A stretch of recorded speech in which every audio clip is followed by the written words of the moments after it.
जय गुरु जी। सत्संग bye Jaya aunty on 24 जुलाई 2017। गुरु जी हमारे बीच अपने गुरु जी वाले रूप में ही होते हैं। अक्सर हमारी गलती को समझकर हमें समझाते हैं और सही राह पर लेकर आते हैं। शिव तो निर्लिप्त निरंकारी हैं। कहाँ वो हमारे हाथ पकड़कर यूं सिखाते जैसे कि गुरु जी सिखा रहे हैं। हर पल हम आध्यात्मिक राह पर तेजी से चल रहे हैं। बस एक बार उंगली जो पकड़ ली गुरुजी ने। गुरुजी कभी भी किसी संगत का बुरा नहीं होने देते और सभी संगत के सत्संग से हमें ऐसी ही बातों का पता चलता है। फिर भी जो हमें दिखता होता है हम उसी पर गुरुजी के लिए अपनी राय बना लेते हैं। गुरुजी ने हर छोटी बड़ी उलझनों पर अपने किसी न किसी संगत द्वारा मैसेज भिजवाकर हमें सही राह समझाने की कोशिश की है। हम तो बस हम हैं, क्यों समझना, क्यों मानना मैसेज को। गुरुजी सृष्टा भी हैं, यानी हमारे रचयिता।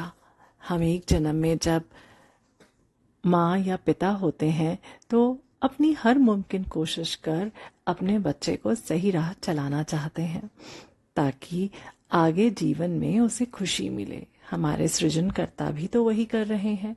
हम सभी उनके बच्चे हैं जिनके आने वाले कल को वो देख रहे हैं, उसे ही तो सही करवा रहे हैं।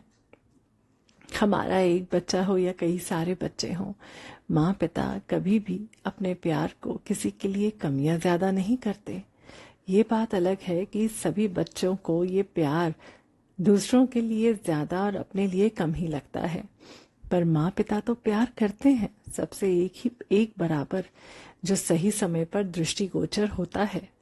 परम पिता का भी प्यार तो तभी दिखता है जब हम किसी मुसीबत में होते हैं। उसके पहले जो जैसा चल रहा है उसी में उसकी राह को सही दिशा दे देते हैं। जिससे धीरे धीरे अपने कर्म भी कटवाता हुआ बढ़ते जाए। पर जब संसारिक चीजें हमारे हिसाब से नहीं चलती तो हम 2 सेकंड भी नहीं लगाते। गुरुजी के सारे सत्संग को दूर रखकर गुरुजी से सवाल कर बैठते हैं। जब गुरुजी ने बताया कि वो हमारे कर्मों को बदल नहीं सकते, बस उन्हें कटाने में हमारी मदद कर सकते हैं। सत्संग में बैठाकर 90% छोटे बड़े कर्मों को जला देते हैं, 10% तो हमें भोगने ही पड़ेंगे। अब इस 10% को हम किस तरह से काटना चाहते हैं, ये तो हमारी आत्मा और गुरुजी के बीच तय होता है कि हमारा शरीर कितना सह सकता है, क्योंकि कर्म तो शरीर से ही काटने हैं। कुछ दिन पहले किसी संगत के करीबी रिश्तेदार की मौत हो गई। ऐसी हालत में किसी को कुछ समझाना असंभव होता है, पर हालात कैसे भी हों, हमारी ये औकात तो नहीं कि हम गुरुजी से सवाल जवाब करने लगे। मृत्यु को गुरुजी ने इतना हल्का बना दिया है। इसके पहले तो लोग मृत्यु के नाम से घबरा जाते थे। अभी संगत कम से कम इतना तो समझने को तैयार है कि मृत्यु तो चोला बदलने से ज्यादा कुछ भी नहीं है, और जो हमारे करीबी हैं वो सदियों से हमारे साथी हैं और आगे भी रहेंगे यदि हमने फिर जन्म लिया। जिसने भी इस जन्म मरण के राज को समझ लिया वही जिंदगी को सही अर्थों में जी पाता है। बाकी तो हर तरह के भ्रम को पाल के बैठे हैं।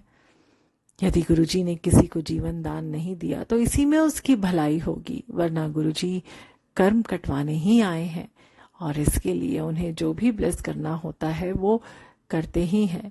सैकड़ों सत्संग हैं इस पर।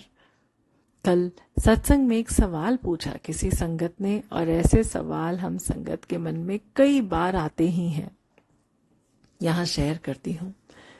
उन्होंने बताया कि उनके जान पहचान में कोई बंदा है, सात्विक आचरण वाले, अमृत वेले उठकर सदा जाप करने वाले, पर हमेशा बीमार रहते हैं।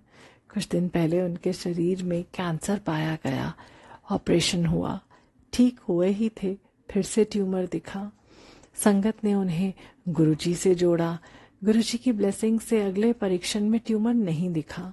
वो बड़े मंदिर जाकर शुक्राना करने आए। अब जाकर परीक्षण हुआ तो फिर से 2 से 3 ट्यूमर दिख रहे हैं। संगत हैरान है कि ये कैसी लीला है इनकी, और ऐसे सात्विक इंसान को ये तकलीफ कैसे।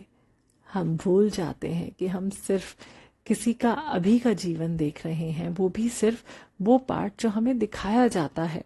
गुरुजी तो हमारे जन्मों जन्मों के कर्म कटवाने आए हैं। किसी ने क्या कर्म जमा कर रखे हैं हमें क्या पता। जब हम अपने कर्म के बारे में कुछ जानते ही नहीं तो दूसरों के बारे में कैसे जानेंगे, और यदि जान भी लिया तो क्या कर लेंगे। भुगतना तो सभी को अपना अपना पाठ है ही। किसी को इस जीवन में इतना कष्ट भोगते देख हम ये भी विचार अपने मन में ना लाएं कि कितने बुरे कर्म बना रखे हैं इन्होंने। हम जिसके बारे में जानते नहीं वहां राय बनाकर अपना ही कर्म बना रहे हैं। बहुत सी बातें हो सकती हैं। एक कहानी के द्वारा जो मुझे समझाई गई थी उसे फिर से यहाँ शेयर करती हूँ। एक बार 3 लोग मरकर ऊपर गए। उनके कर्मों के हिसाब बिल्कुल बराबर थे। उन्हें धरती पर भेजा गया और कहा कि अभी जो जिंदगी चाहिए वो मांग ले।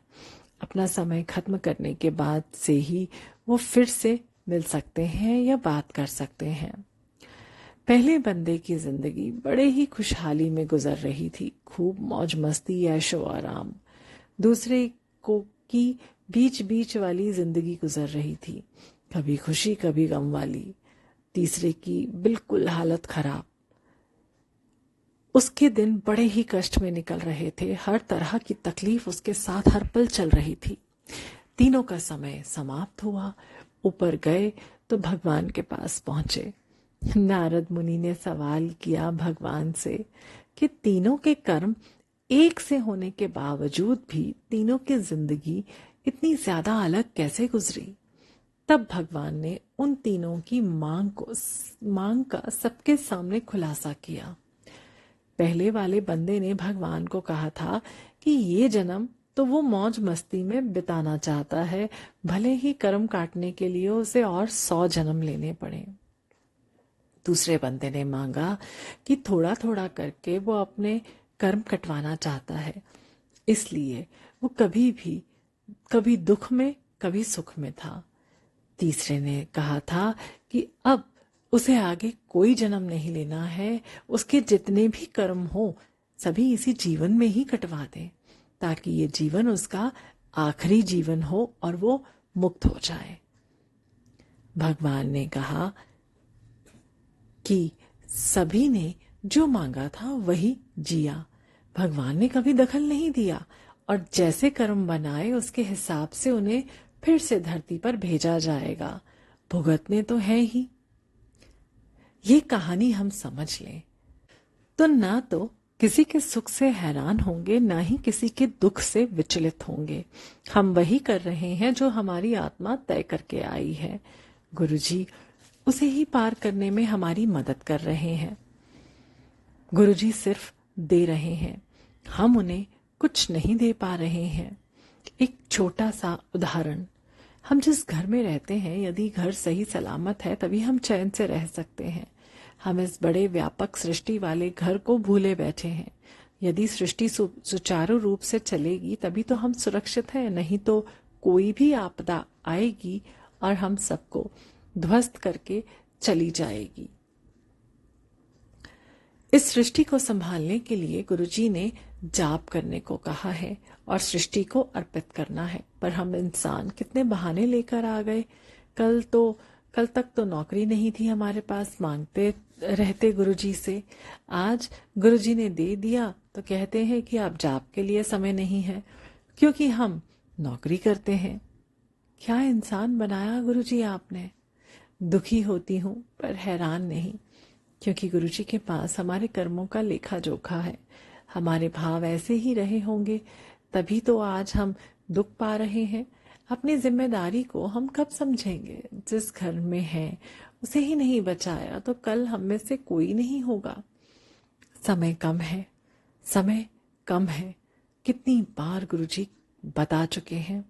अभी भी हम नहीं संभले तो आने वाली त्रासदी के जिम्मेदार हम भी होंगे।